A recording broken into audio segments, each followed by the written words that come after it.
Someone's playing it in the background. I don't know who it is. But anyway, everyone, welcome today to Talented Universe. Someone's playing it in the background. I don't know who it is. But anyway, everyone, welcome today to Talented Universe. What is that? I don't know who it is. But anyway, everyone, welcome today.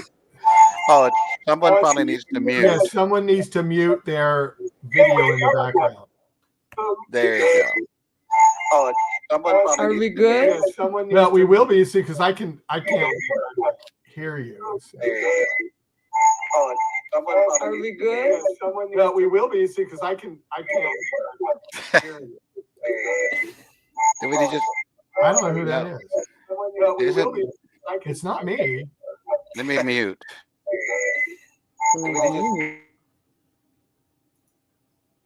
Okay, so I think it's Sandra. So if you can mute your YouTube or mute.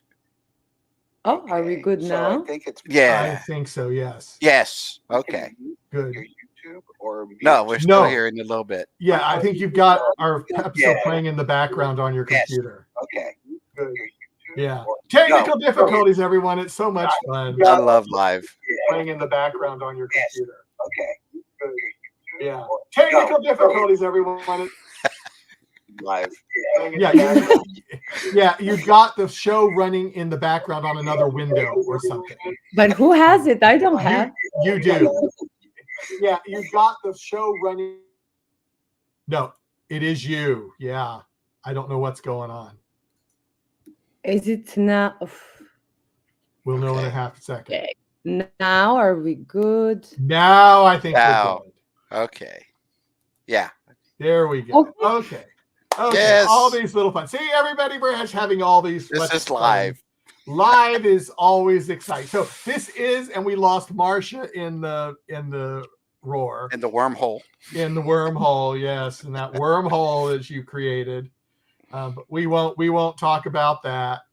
But here, Marcia's back again. Welcome back, Marcia. Yeah, so here we go. It is Talented Universe on this glorious day of September 20th, 2024. And I would first like to welcome our co-hosts.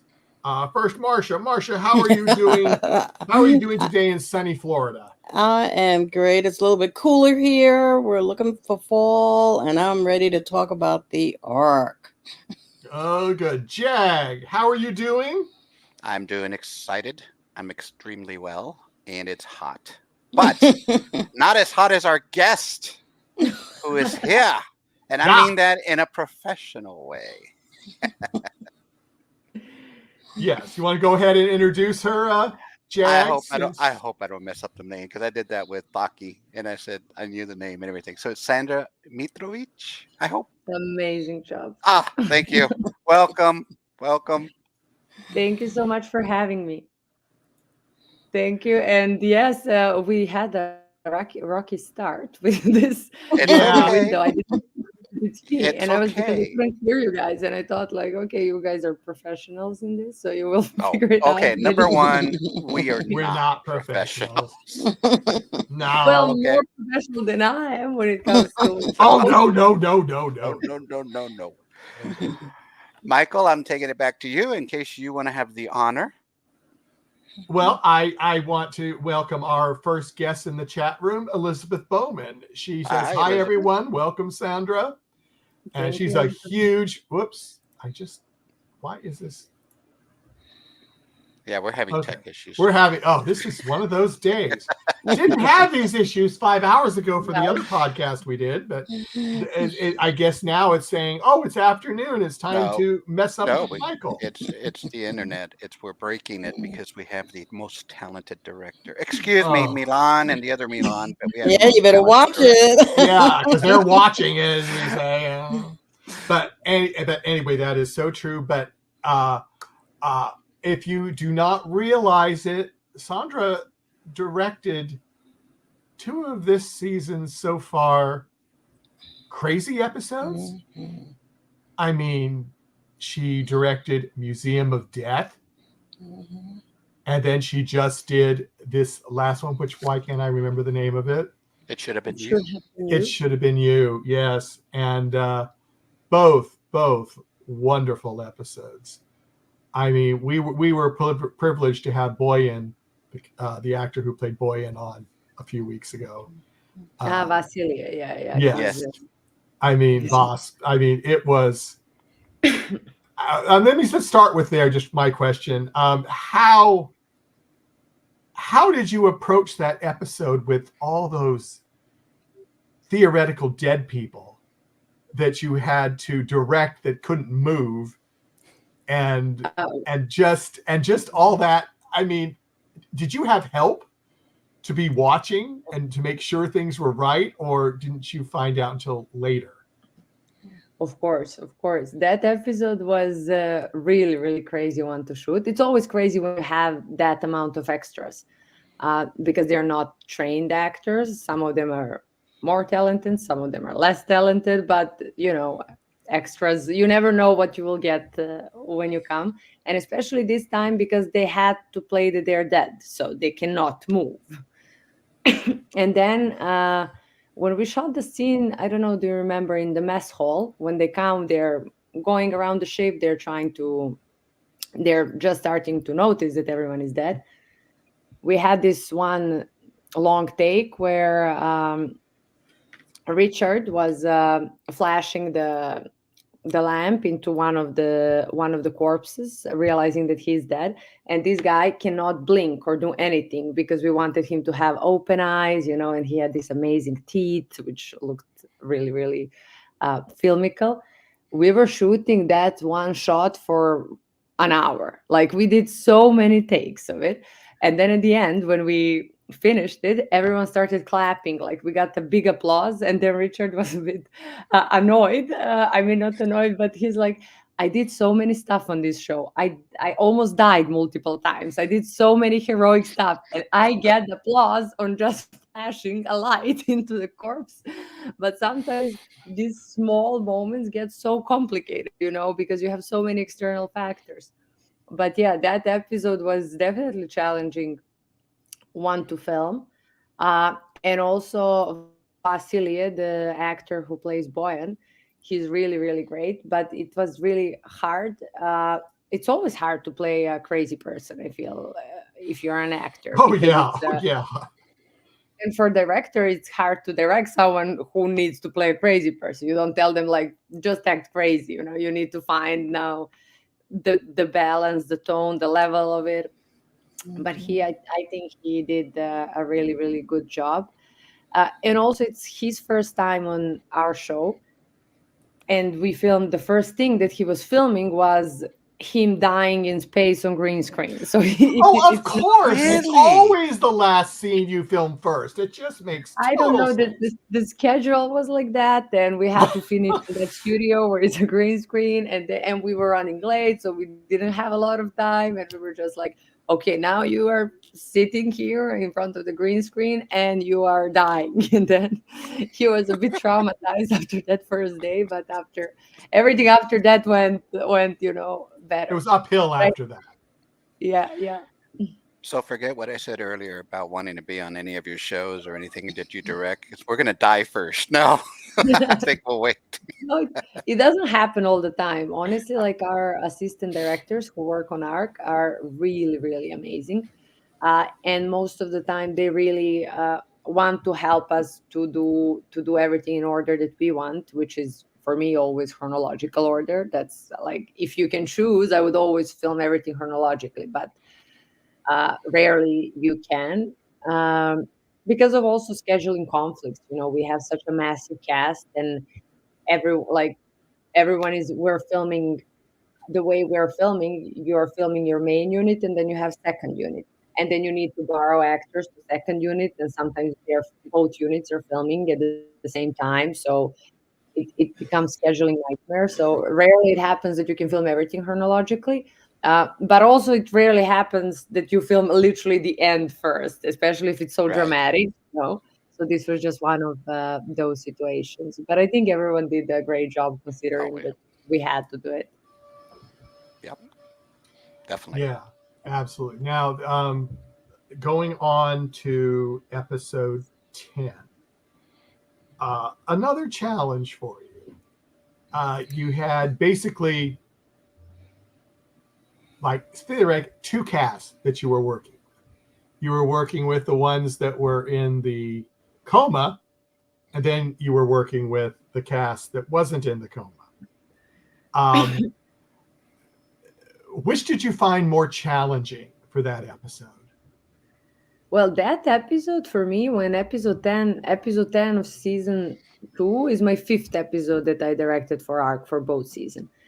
And when I read what is happening in 9, I was so scared because I was like, how do you come from that? How do you come from Lane dying? I mean, it's whatever is in this episode, it won't be good. I was very stressed why I got to direct episode 10. What will be now? It will be such a letdown of the episode because you cannot, where do you go from there?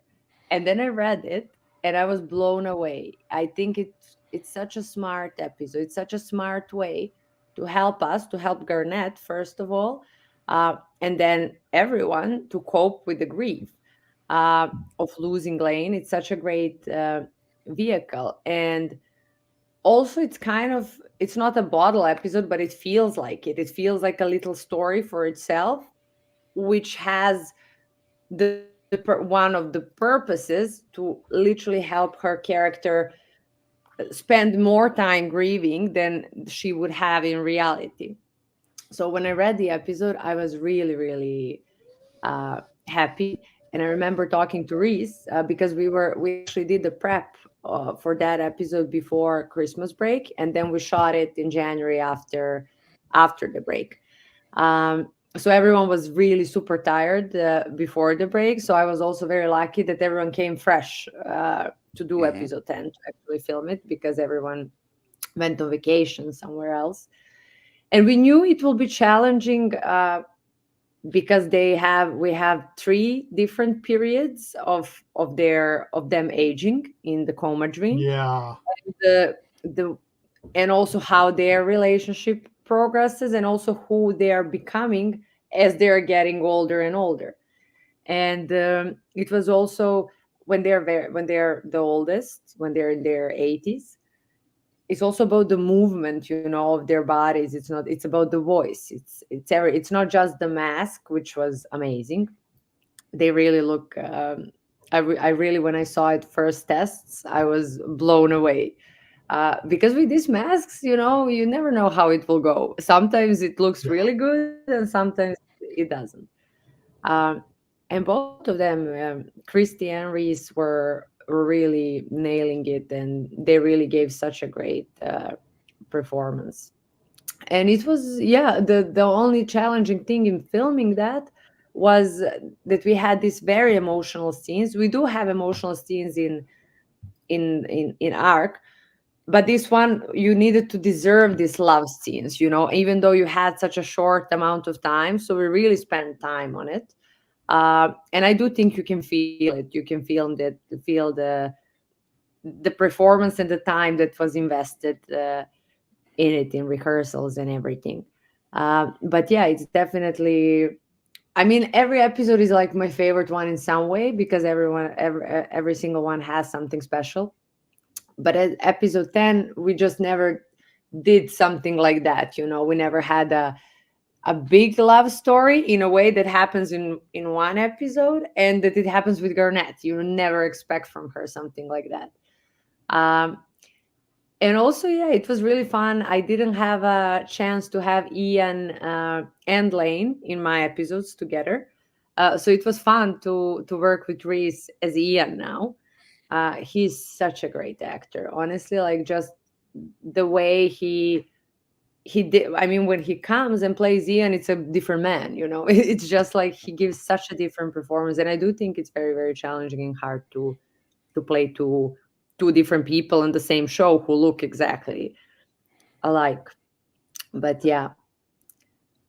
That is true. Before we go on to Marcia, I do want to say thank you for the likes from Aisha Kerr, Michael Bednar, Elizabeth Bowman, and Milan Kojevic.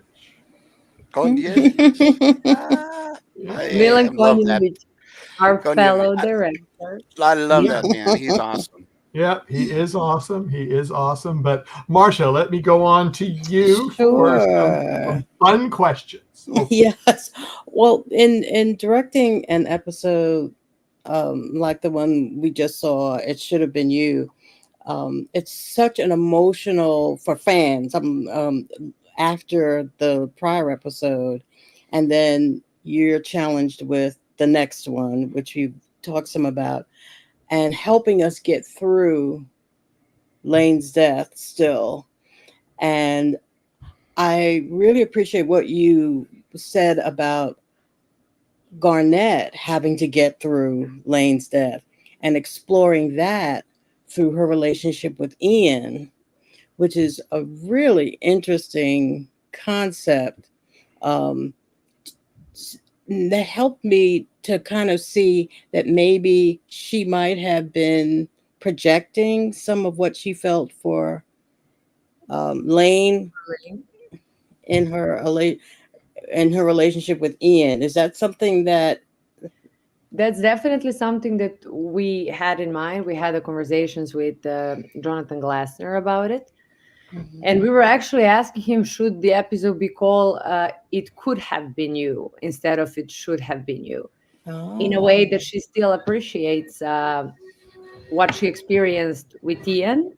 And Christy was actually also very, very for that change. Me, her, and Igor, our DP, were thinking about it. But then Jonathan Glassner explained us why it should have been you.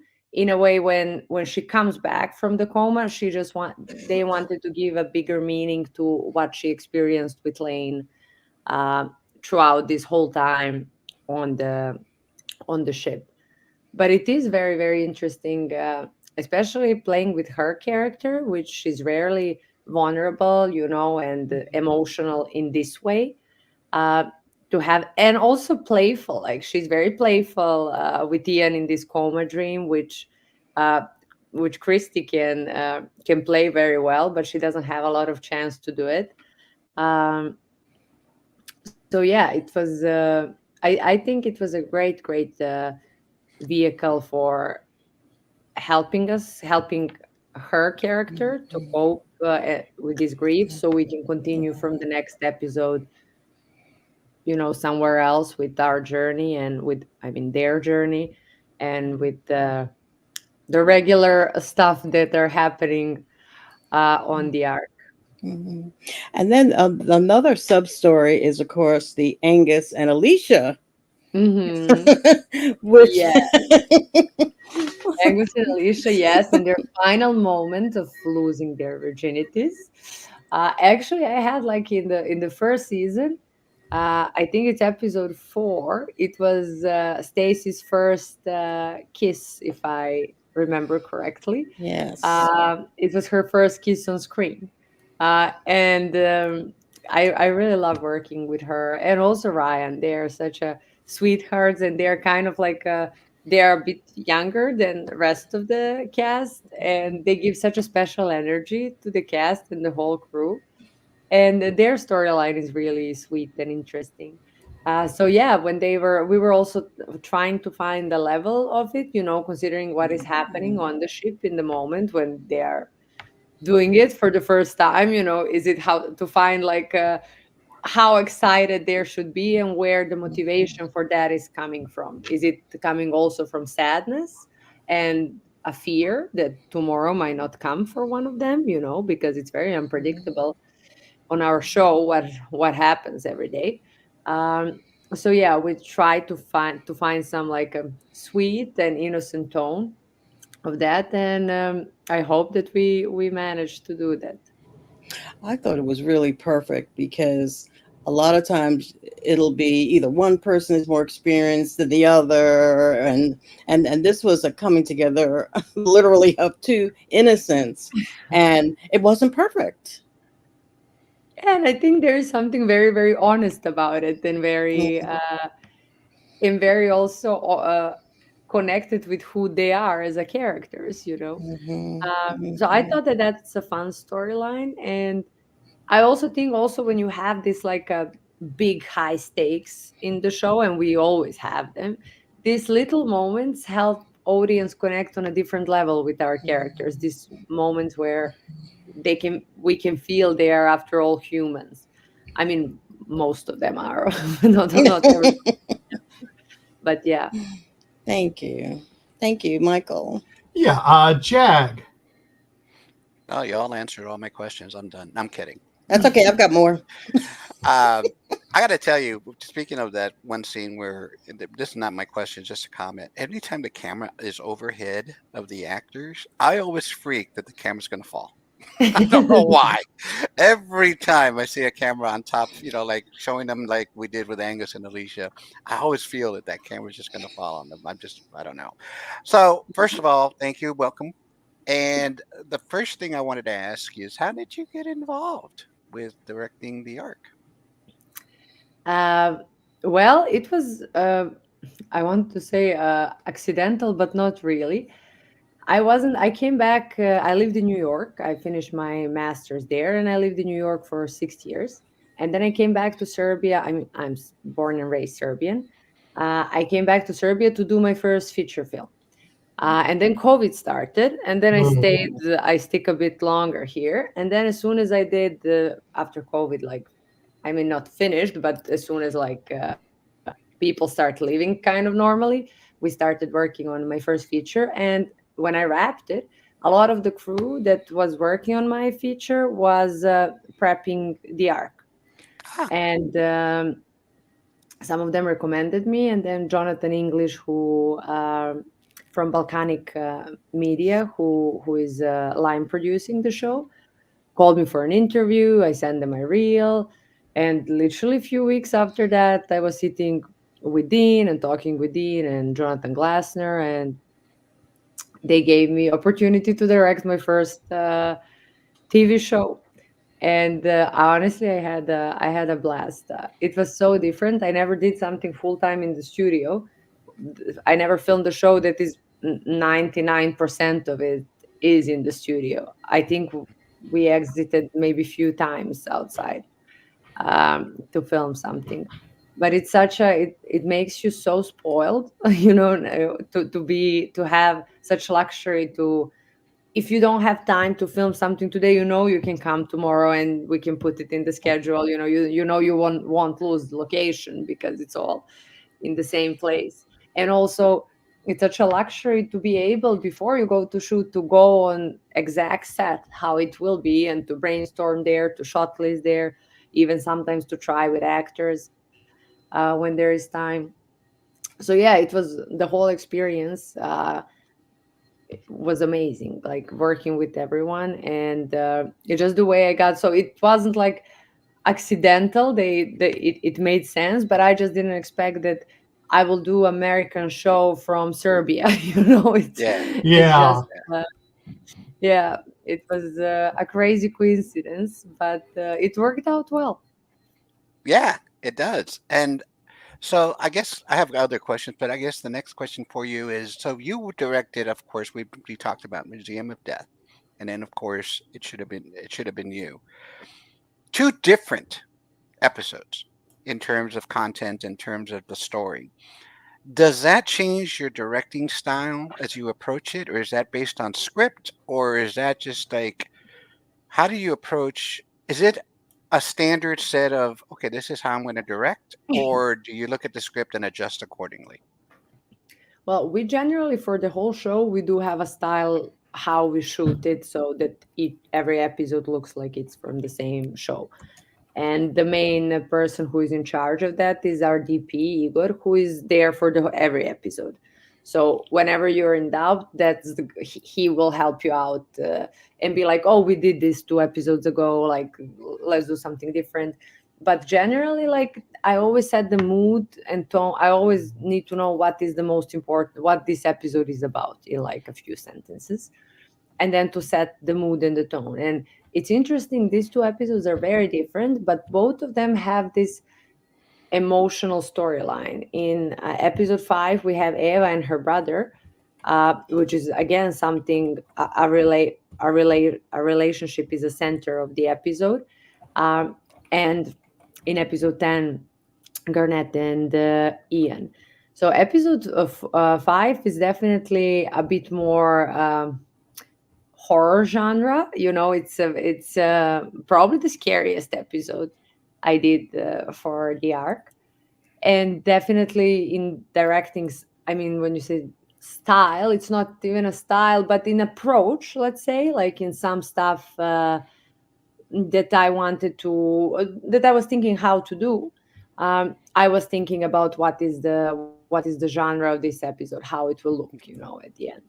The same goes for episode 10. So there are some stuff that you kind of adjust as a director, but generally you are keeping the same style throughout the whole show. For example, we shoot a lot in mess hall, and in it had so many names depending who is the writer of the episode, but it had a war room, the room where they sit and they talk. Oh, the ready which is room? connected to the ready room. Yeah, it's from the episode to episode, it changes the name, but it's actually the same location. So, for example, in episode 10, I do think the mood in that room is very different than I ever shot it, and each my episode had a scene or two there. But I do think that it's the mood, it's just a little things that you tweak, how they sit, what angle do you use, uh, you change a bit of lighting, and you get a bit different feeling. So yeah. So one final question before I go on back is the writers have mentioned, now that you mentioned the war room, the ready room, have mentioned that that is the toughest thing they have to write because it's always one person in the chair and they're all talking and everything else to do exposition of the episode. I'm curious if as a director, we didn't get to ask Milan and Taki before, as a director, is that also a difficult kind of setting for you to work or is it just the writers, having that problem? It's not hard. Like, it's sometimes you have to get creative, not to that it's not boring, because they usually just sit and talk there. So then you think like, okay, who would stand up, and why? Could they move? Could they, you're always trying make them to make them do something. But also it takes a lot of time to shoot there, because usually it's never two people sitting there. You usually have 4, 5, 6 of them sitting.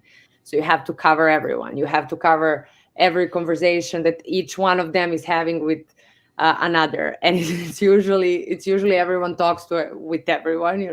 So on this type of scenes, we usually spend a lot of time. But I do think it is interesting to always try and make them more live, more interesting. Even when you are set in this one location where they all sit, you always, as a director, are trying to find ways how to make it more interesting if it's needed. Sometimes honestly, the recipe is that they sit and that you're still, if what they're saying is really, really important and impactful, because this our show moves a lot and it's really fast. A Right. lot of times they're always on the go. We have so many walk and talks throughout the show, so sometimes it's actually nice to let them, be still and sit and tell us. I feel those are kind of punctuations where we're trying to tell you, okay, this is important now. They're now listen to them. They will tell you something really, really important. Excellent. Excellent. All right, Michael. Okay, we haven't got any new questions in the chat room, so I will go and ask you this. Maybe a difficult question. You can say, Michael, I have no idea. But going back to Museum of Death, just because that was so much fun for me. What was your favorite scene in that episode to direct? It's not that I don't have. I'm just trying to think about the whole scene Yeah. episode. It was. Or if you have a couple that were memorable, then that's fine. But if you can't narrow it down to one. Well, that episode, I really, really, for me, it was one of revelations that we had in the episode is when Eva and Boyan find each other, and then we realize that he's taking her to his wife, and then we realize that he's definitely crazy. That was really, I mean, everything with these people was so fun to shoot with the extras people, because they were such a, honestly, they were the heroes of the episode, because it is really, really hard to play a dead person, especially if you're not an actor. Then it was really fun for me and a bit challenging when there is a scene when Boyan and Eva are speaking Serbian, and Griff is overhearing them and listening to them, and they're talking, and they actually had like a few lines in Serbian, and all of a sudden I felt like I'm not Serbian, when they were asking me about stuff. I was Oh, like, really? I was like, I'm not sure. Just like, when your brain does not connect this show with your native language. And I was like, how, like, why would they say, like, it just sounds so lame now in Serbia when they're saying this stuff. Sometimes when you're bilingual, some stuff just sound much nicer and more cool in one of the languages. So yeah, that was really fun. That's my first that I did for ARC, that someone actually speaks. They do, writers put sometimes, for Eva's character, like sometimes she swears in Serbian or she does something. They do a little homage to our shooting location. But here there was actually like a minute dialogue in Serbian, and they were both talking. They were talking a bit Serbian, a bit English. So that was actually really, really interesting. And yeah, I feel like everything.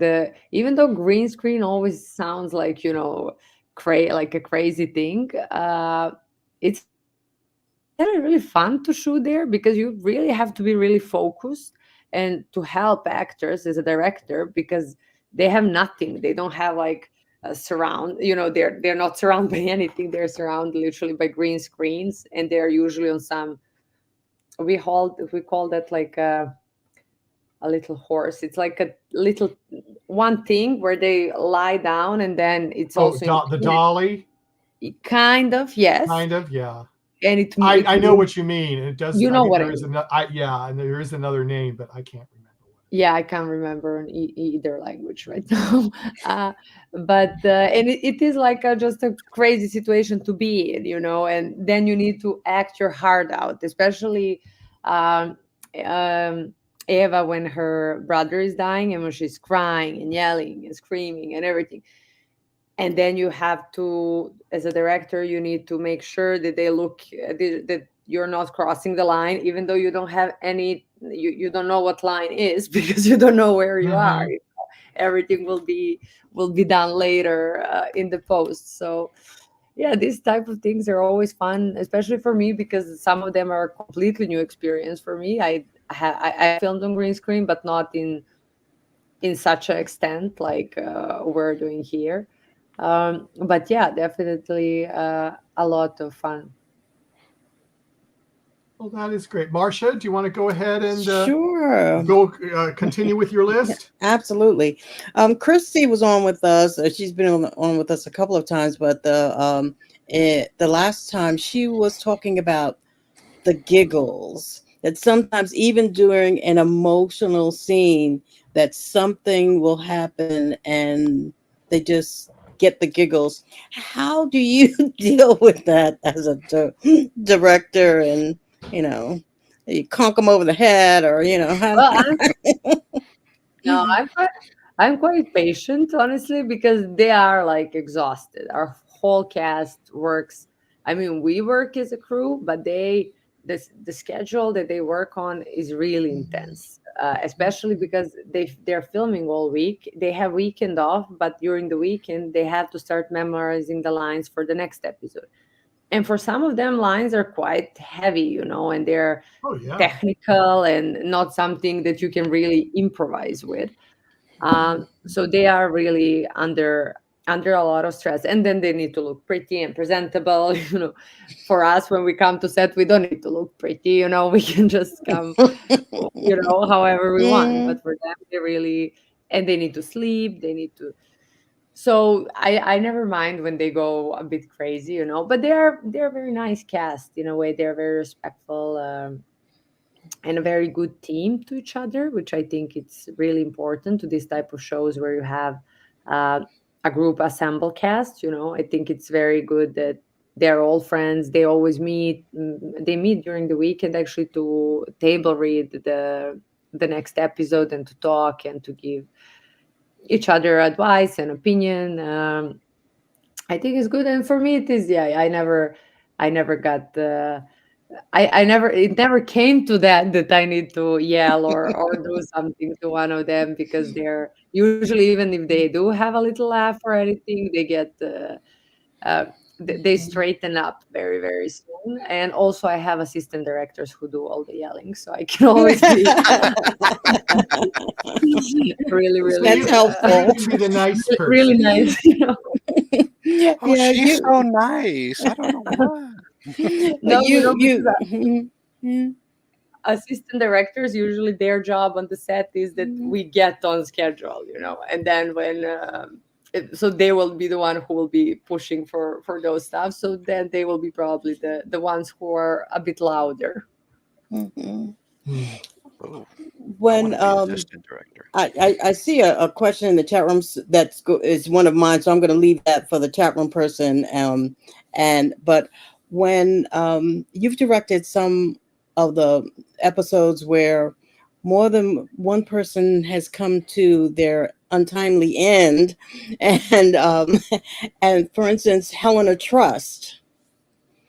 In that episode, and especially her interaction with Kat. I know that's taking us back a little ways. Years. The challenge of and the success of directing a scene like that is something that fans remember, especially now that we know the Kat is gone and Helena gone both. But those kinds of scenes become iconic in an episode, and I want to thank you for your direction in bringing those scenes that we hold now in our hearts. And now, when you mentioned it, I have 3 people dying in my episodes. Yeah, I don't know if that now, like I had Trent die. Yes, Trent. Dying, and now Boyan dying. Yes. I think in episode 10 of this season, nobody dies. Yes, now everyone they come back from commentary, which is good. But yeah, dying is always a very very hard thing, especially because each of them dies on the screen. For Boyan, it's the easiest one because the thing hits him and he's gone. But Helena and Trent, they both actually die on screen. Yeah, that's never easy to film, especially because also I feel actors, even though they are professional, they do get a bit more sensitive when they need to act that they are dying. Also because they're also leaving the show most of the times when they die. Most of the time. Yeah, I have to say that because you never know with our show, who will we meet in some parallel universe or somewhere. But yes, mostly when they die, they're mostly dead. Yeah. The end for that actor. But yeah, with all 3 of them, completely different experiences and completely different deaths. With Trent, with Miles was the name. Yes. The name of the actor. He was really, really great, and for him was actually the most stressful with me because that was his last day on the show. He was going to London the next day, which, I mean, if anything went wrong, I assume they would bring him back, but that wouldn't be really good because he was scheduled to leave. So we actually had to, and we were filming in one long take, him dying. So we didn't have a lot of extra material, which usually we do in this show. You always cover from different angles and different type of shots. Because the show is very strict on timing. So, and sometimes you never know at the end in editing, how will it be a minute longer or shorter. So you really want to have more material in order to cut it to exact time that it's for airing. But that was stressful. And that was my first, my first death on Arc. And he did a great job. Honestly, he really, the struggle and everything that he did, he died heroically, and I think it's his character had a great arc and a great ending. Mhm. I think that also when you see a character die, the fact that we wanted more is something positive about their death, is that you had him die well. And so we thought, oh, poor Trent, he died well. Well, and so that was done really well. And so I'm going to segue into one of the early favorite episodes, We Weren't Supposed to Be Awake, which you probably have started to feel that it's kind of become a fan favorite because of it's such a it was early on in it was episode 4, I think, right? Episode 4, yes. The season 1. And it was my first episode to do for the arc. And I remember when I sat down, I just met the actors and we just had a little chit chat. And they just came, all of them, they just came to Serbia. They weren't used to with us, like as crew, and then I just wanted to talk with them about their characters. What do they think? Because this episode, I feel, was the first time that we actually start finding out something about them, with help of hallucinations, like whatever they were hallucinating, it's something that is dear to them or someone. So it's actually the first time in the show where we are getting to know them on a deeper level. And also it's such a fun episode. The hallucinations it just takes you on a different place. You realize, okay, the world of this show, this is possible as well. Everything is possible here. So yeah, it's one of my also, I mean, each episode it's favored for other reason, but episode 4 is just like a very, very sweet episode. The stakes are high, but not because of necessarily action. How we do have a lot of action in most of the episodes, but 4 is kind of concise in this, like, they will all die, but it won't it's not packed with the action scenes or violence. It's just, it does come from this water, and it's actually, they have to figure it out. It's more like a mental exercise than a muscle use in the episode. And I do think that everyone, actually, from the cast, everyone really, really enjoyed filming that episode. Also, the Miles, he needed to kiss Dean's wife, which is he was tricky. I don't know. And it was like we just started working on the show, and Lisa is a bit older than he is, and it's also like a boss's wife. So we were just joking about that. That it's no wonder that he died in the next episode. I was gonna say, no wonder he died. we were just making jokes, but obviously no, they're both professionals, and that was also a really nice storyline that I didn't expect. That she will be the one that he will be hallucinating about. Yeah, very, very fun episode 4. Yeah, Michael, I think there's a question. Yeah, let me get this question up. It's from Elizabeth Bowman. Sandra, you also directed the pivotal Comet Water, which we were just talking about. What was the biggest challenge of that episode, and what was the most rewarding about it? Well, the biggest challenge from director's point of view was probably how to we wanted to distinguish because some people were hallucinating their crew members. So we wanted to distinguish who is real and who is hallucination. There is a scene with Richard, with the Bryce and Lane, when Lane is hallucinating Bryce, who is telling him that they need to get rid of Garnett. We want to kind of distinguish who is a hallucination, Bryce, and who is the real one. But we didn't want to give away. So we were trying to do this like little effect that he will have in eyes, to light his eyes a bit differently, that he looks a bit off, and also to use the angle, which is not a fisheye really, but a kind of a bit weirder angle, so that we give you a feeling that something is up, but that you're not sure what exactly is. But yeah, the challenge is that particular episode, honestly, except being my first for ARC, so my emotional challenge, like to do this show for the first time, it didn't have any big challenges. The biggest reward was when I saw it in editing, when we saw that it works. The Because finished product, yeah. sometimes it really happens that episode works very well on paper, and you film it like very well, but just when you come to the editing, something is a bit off, and then you need also or to make it faster, to the rhythm is not good. But this episode really everything worked great, and we had so many also guest stars on the episode who came.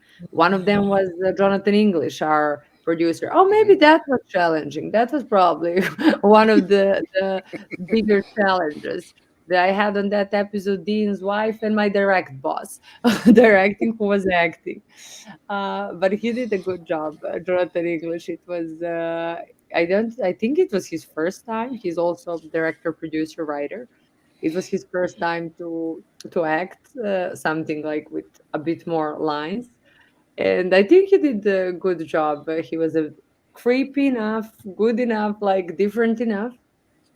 But that was probably some of the challenges of the episode. And we had babies. Now the challenges are just coming. I was like, it was such an easy episode. I started with that, but as I'm saying, the my memory is refreshing. Yeah, babies are always tough to film, especially because we needed three different set of twins, and babies were the only one that we didn't multiply later. We actually had two babies, which weren't exactly twins, but they look enough alike. And later we just it's in the flashback of Garnett when she's remembering her sister Denise. We just multiply the same actress more times. The one who was playing younger Garnett and later Christy.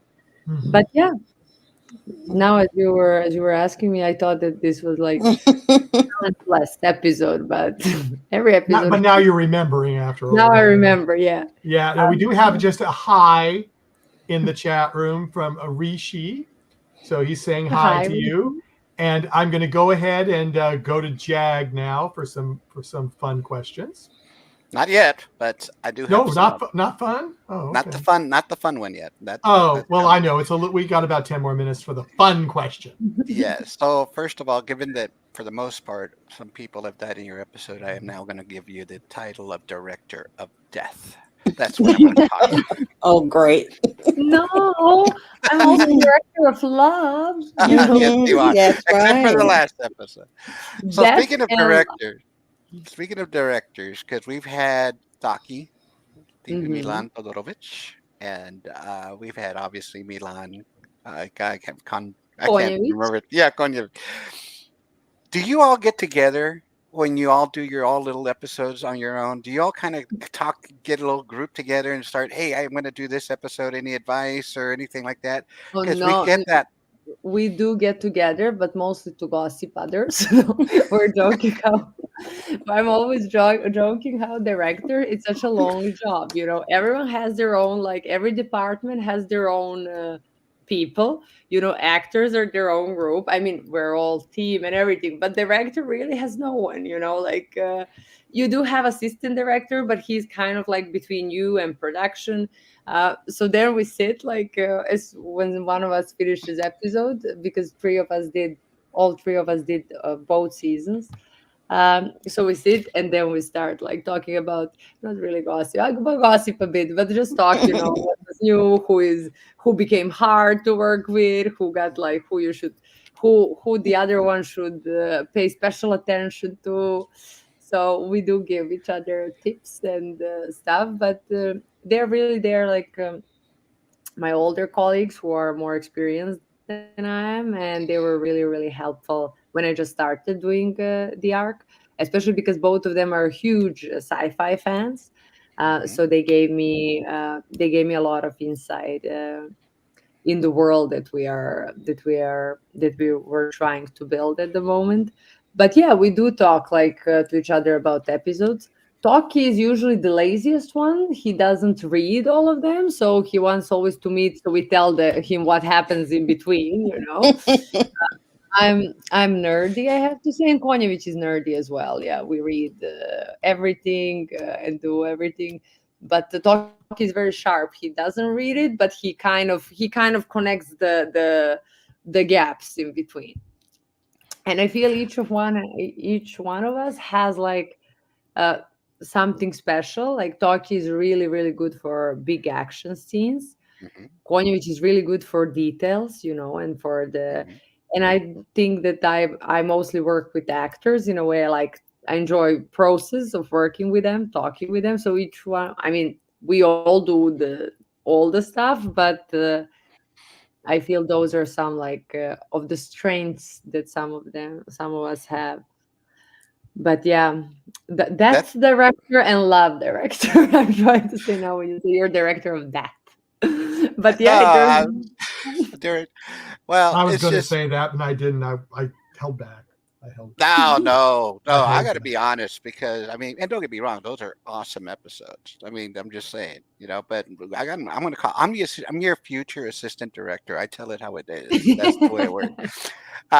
So it's amazing. Just a little commentary. We've said it from the cast, and before I forget, whoever's watching from the makeup department for the last episode we just saw, it should have been you. Great job. I have to say that to the makeup department. Yes, Um, they really but did amazing job. yes, they did. And just a commentary on you is just we have seen the commitment from the actors, right? That we've talked to of the investment that they do, and then with the directors as well. And you're just included. I may have called you director of death just for fun, but it amazes me that you didn't shoot some of these episodes for like years ago, just when you shot them, and you're now remembering in detail how you've done that. So the investment on your part continues the tradition of how we're impressed as fans, that you don't think this is just a show or just a job. You actually consider it as part of your life to make it the best production and best direction in your case as possible. So you get an applause for that because you have continued that tradition. Thank Speaking you. of that, so when we were talking to Taki, he said one of the things he likes to slip in his episodes is a slow motion scene.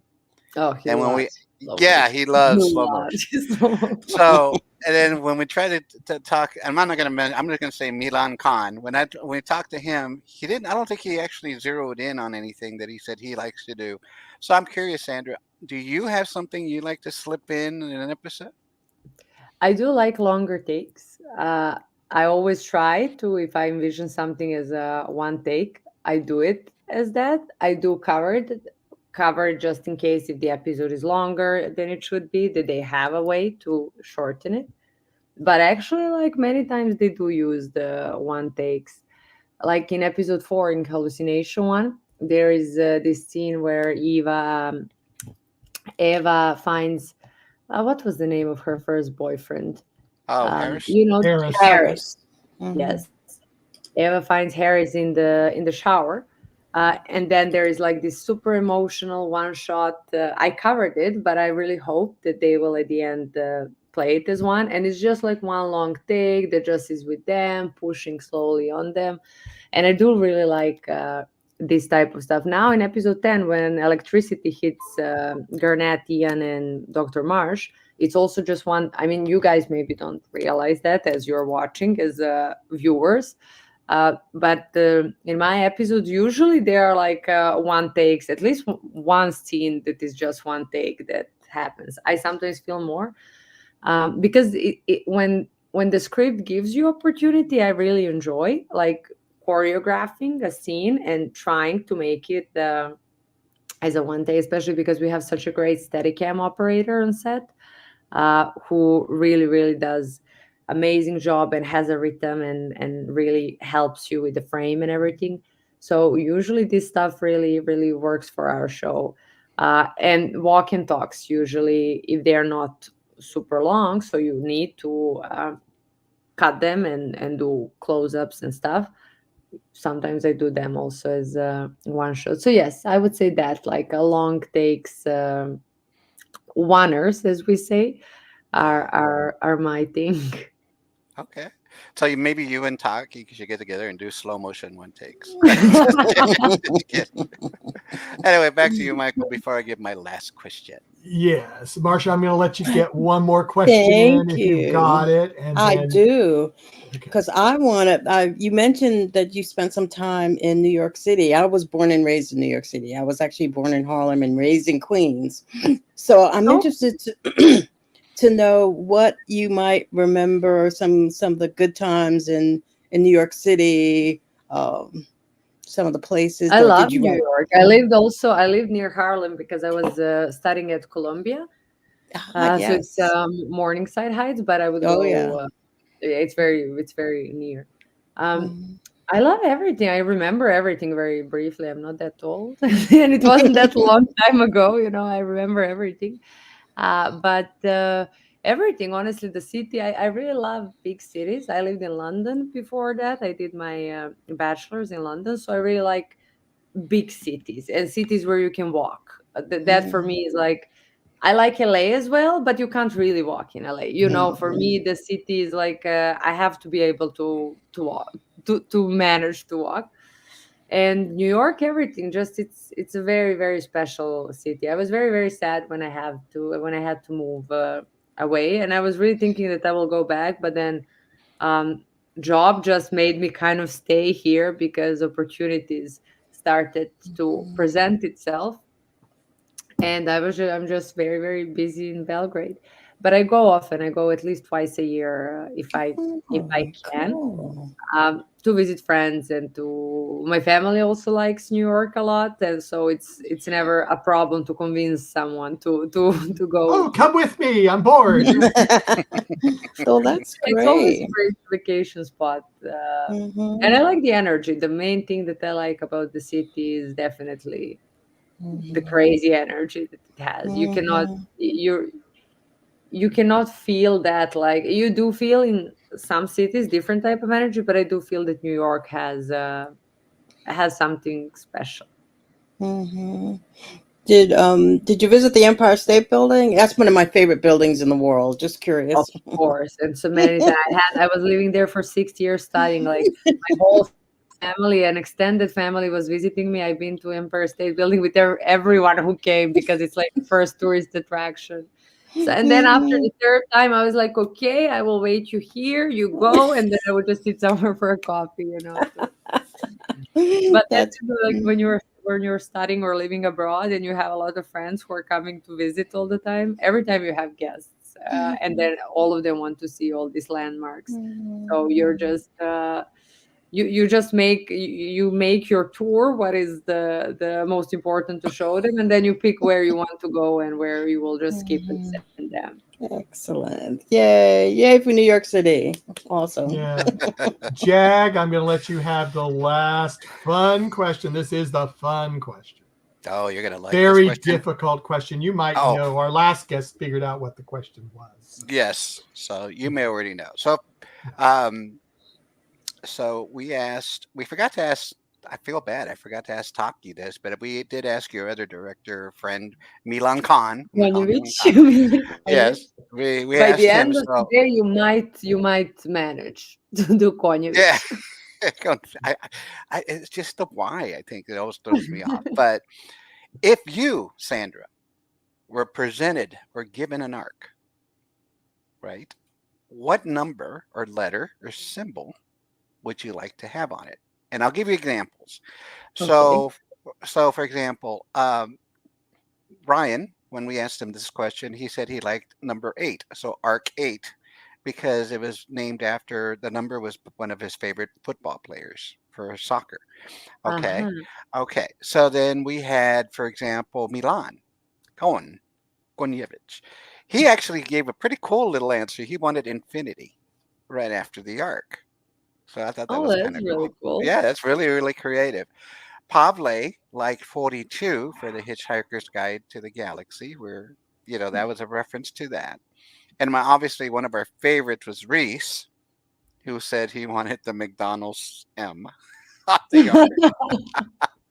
So not to put any pressure on you to kind of beat anybody, but it could be a favorite number, it could be your lucky number, a letter, a symbol. What would you like to have on your arc? On my arc, but I think it's now after this conversation that we had today, it's very easy for me to answer. I would have two symbols. One would be a symbol for death, and one would be heart. That is super cool. That is super Death cool. and love on Death my and arc. love. That is amazing.